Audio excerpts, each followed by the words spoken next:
Hello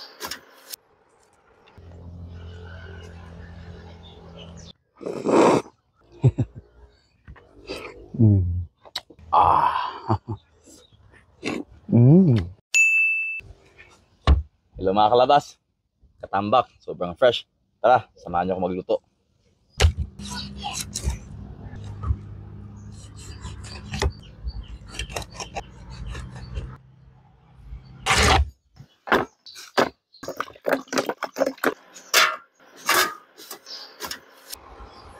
Wow, ayan na po at luto na ang ating steamed fish.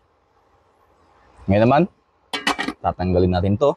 Itong sabaw ng isda ang gagamitin natin. Lagyan natin ng garlic.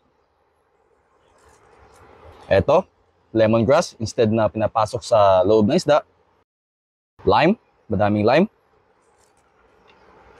Sili. At saka coriander. Titimplahan na natin ng patis.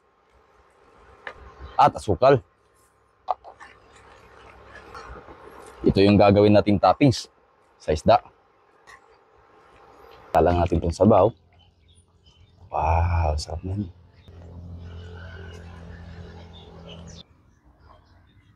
Ayan na mga kalabas at ready na ang ating steamed fish with manaw or lime and chili. Tara, samahan niyo akong kumain. Sarap ng sabaw nito mga kalabas, oh.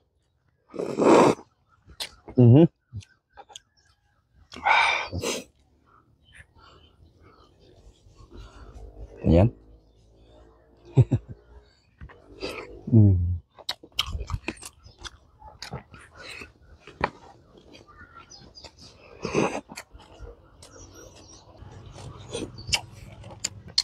Sibas po ang kalimitang ginagamit dito sa Thailand.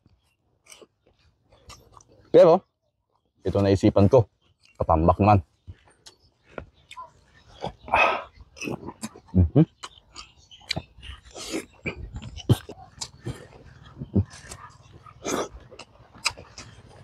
Sarap.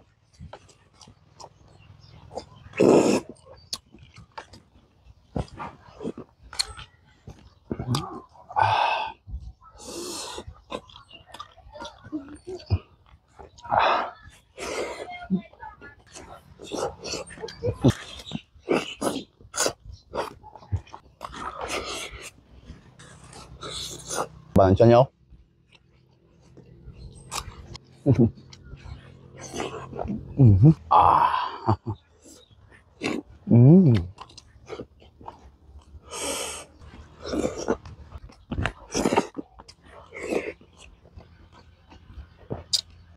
Si juice masarap.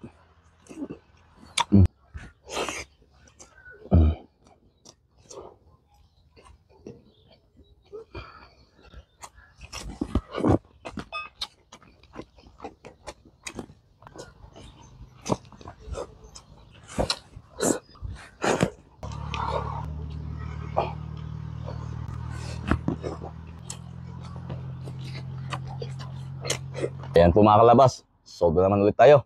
Maraming salamat sa panonood. Kung umabot ka man sa puntong ito, huwag mong kalimutang mag-like, follow, and share sa ating video.